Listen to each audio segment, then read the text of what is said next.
Vous écoutez la radio des Français dans le monde.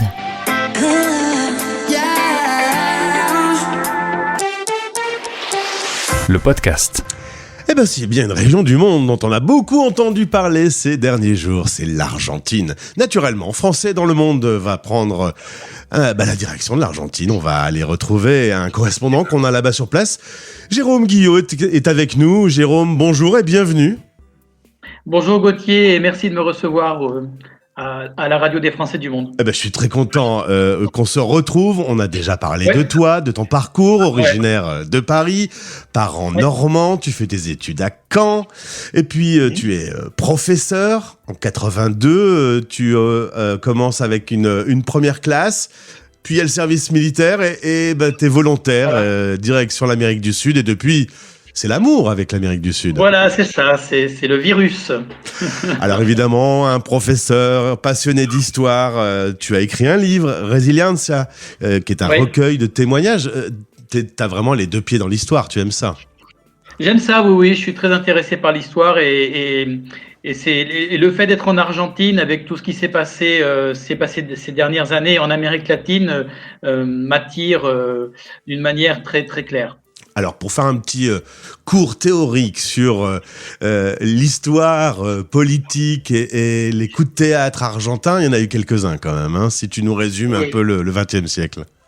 Oui, ça n'arrête pas. Bon, en fait, on part de très loin. On part le jour des élections qui se sont déroulées dimanche dernier, on fêtait les 40 ans de l'accès de l'Argentine à la démocratie. Donc, c'était une journée très importante, alors qui était assez bizarre d'une certaine façon, puisque on a élu quelqu'un qui peut mettre en doute le fonctionnement démocratique du pays. Bon, on verra comment ça se passera. Et donc, on a eu droit à plusieurs régimes. La plupart ont été du mouvement péroniste, à part quelques moments où les radicaux ou des mouvements de droite non péronistes sont arrivés au pouvoir. Et là, pour ce dimanche, les élections qui se sont déroulées, c'est la défaite du mouvement péroniste, une défaite très nette. Moi, personnellement, j'étais très surpris de cette défaite. Maintenant, peut-être que ce n'est pas si surprenant que ça. En tout cas, c'est pas un anniversaire de la démocratie dignement fêté avec un excellent gâteau, hein, ça on peut le dire. Bon, vraiment. La bonne nouvelle dans les années passées, c'est que ça a donné un joli film, une comédie musicale. On connaît tous évidemment Don't Cry for Me Argentina, que Madonna avait repris, et Evita. Mais nous, dans notre histoire, lorsqu'on va à l'école, on n'apprend pas grand-chose sur l'Argentine, hein. Non. D'autant plus que ce dont tu parles, c'est plutôt le côté romantique de la chose. Faut pas oublier qu'Evita Perón, qui était une icône pour une grande partie des Argentins, était aussi autant aimée, comme je viens de le dire, ou autant détestée par une autre partie. Donc, c'est toujours très ambigu. Alors, on arrive en 2023, il y a des élections. On peut rappeler aux auditeurs comment se passe le fonctionnement démocratique d'une élection présidentielle en Argentine? Alors, en Argentine, c'est assez compliqué. En fait, il y a 3 tours. On dit qu'il y en a 2, mais c'est pas vrai, il y en a 3, puisqu'au mois d'août de cette année, en 2023, on a voté pour ce qu'on appelle las PASO. Alors, c'est quoi las PASO? C'est tous les partis qui se proposent pour être candidats, mais avec des primaires à l'intérieur de chaque parti. Mais au lieu de faire des élections internes, on fait une élection nationale, globale, qui permet d'avoir en même temps une élimination des candidats, et on garde donc ceux qui sont arrivés premiers dans chaque parti, et en même temps, ça permet d'avoir une photographie de la situation politique du pays et de permettre d'une certaine manière de recadrer les stratégies de chaque parti pour la suite. Alors après août, on a donc eu des élections au mois d'octobre. On a eu ce qu'on appelle le premier tour au mois d'octobre, où donc les premiers de chaque parti qui étaient arrivés au PASO ont pu se présenter. Il y avait 5 candidats, 5 avec leur vice-président potentiel. Et de ces 5 partis est sorti Sergio Massa, qui est l'actuel ministre de l'économie du mouvement péroniste, et Javier Milei du parti La Libertad Avanza, qui est en fait le trublion de la situation, le trublion de l'affaire, véritable trublion depuis environ 2 ans de la politique en Argentine. Alors, c'était pas le favori. Alors ça, c'est une question très très complexe. Pour moi, personnellement, je pensais qu'il allait perdre. D'ailleurs, je l'ai dit. Je suis avancé un peu Perdu. trop vite. Et les derniers sondages des derniers jours donnaient plutôt un léger avantage à Milei. Mais étant donné que les sondages sont souvent trompés, voilà. En fait, on savait pas trop. Alors maintenant, certains ont beau jeu de dire que c'était prévisible. Moi, j'en suis absolument pas convaincu. Mais ce qui est vrai, c'est que Javier Milei a gagné avec une grande différence puisqu'il a obtenu plus de 55% des voix. Ce qui, en fait, est la preuve d'une défaite du mouvement péroniste, avant tout. Javier Milei est donc aujourd'hui président élu. Il sera intronisé le 10 décembre prochain. Évidemment, Oui. je pense que Trump ou Bolsonaro ont vite eu l'occasion de le féliciter. Il y a un peu partout dans le monde une consolidation des droites radicales. L'Argentine y passe. Il y a quelques heures, il y a également aux Pays-Bas le parti Exact. d'extrême droite qui remporte les élections. C'est donc un mouvement plutôt général. C'est vécu comment déjà pour l'ensemble des Argentins et puis pour la communauté des Français sur place? Alors, la communauté des Français sur place, en fait, il y avait, en fait, on disait, ces élections, c'est passé entre Carril et Silla. C'est-à-dire, il n'y avait pas de choix pour quelque chose de positif. Hein.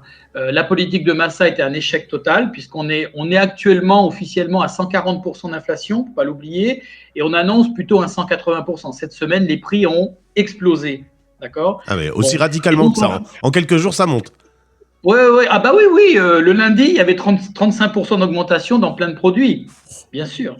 Oui. Non. Quand on parle en France, on dit qu'il y a de l'inflation. Ici, c'est la folie. Hein. C'est la folie. Ça se passe au jour le jour. Oui. Alors ça d'un côté. Donc maintenant, du côté argentin, bon, c'est vrai qu'on a tendance à voir le côté de la déception du côté péroniste, mais il ne faut pas oublier que 55% des Argentins étaient heureux du résultat de ces élections. Ça, c'est une réalité. Donc, maintenant, il y a une expectative. Qu'est-ce qui va se passer ? Alors, depuis dimanche, les choses ont déjà un petit peu changé. On est dans l'expectative. Alors, on est tous les jours en train de changer de futur ministre de l'économie. Et il y en a un qui vient, il y en a un qui vient pas, il y en a un qui dit oui, il y en a un qui dit non.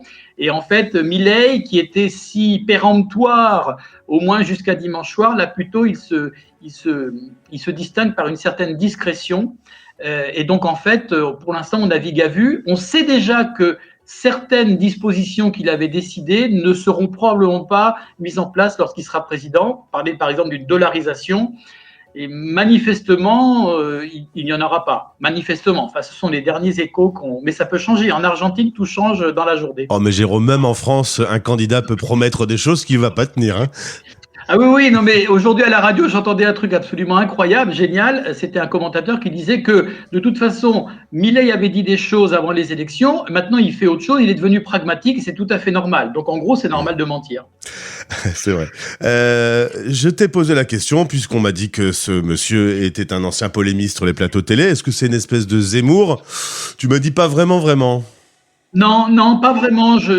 D'abord, bon, il se dit économiste, il se dit venir d'une école économiste du ultra-libéral, un économiste des années 30. J'ai pas le nom là qui me vient comme ça maintenant.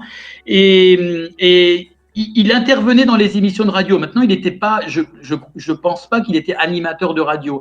En fait, c'est vrai qu'il a été un peu monté par les médias, surtout par son extravagance et par son attitude un petit peu différente. En fait, il proposait une autre figure de la politique.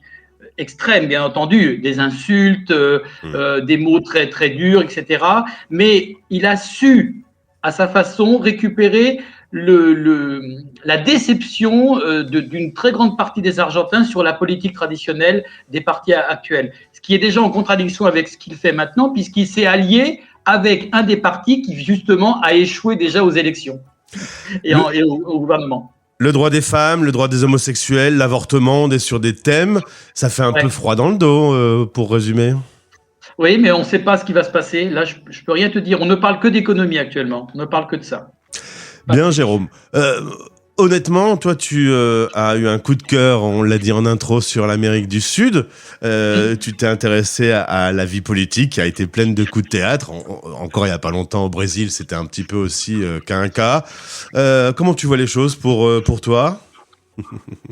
Ah, c'est une bonne question, ça. Je vais vous le traduire parce que nous, on est en visio. Jérôme a levé la tête en se projetant dans la question. Il y a un dicton qu'on dit en Argentine, et je crois que ça. Si tu quittes l'Argentine pendant 15 jours, quand tu reviens, tout a changé. Si tu pars pendant 10 ans, tout est pareil. En tout cas, Don't Cry for Me Argentina, et il y a peut-être un petit billet d'avion à payer à Jean-Louis David pour la chevelure de votre nouveau président qui est un peu rock'n'roll. Oui. On va voir comment il va évoluer parce qu'il y avait à l'époque, il y avait Carlos Menem qui avait succédé à Raúl Alfonsín. Il avait une chevelure absolument digne des gauchos de la Pampa, et petit à petit, il avait réduit un petit peu tout ça. On va voir comment Javier Milei va changer de look. À mon avis, il va mettre de l'eau dans son vin. Merci Jérôme, et au passage, je salue Français du Monde ADFE qui nous avait mis à l'époque en relation. Tu as bien voulu accepter de répondre à ces questions. C'est ton point de vue, évidemment, quand on parle de ce sujet. Exactement, je peux me tromper. J'aime le rappeler. Je te remercie pour ton invitation. Merci beaucoup à toi.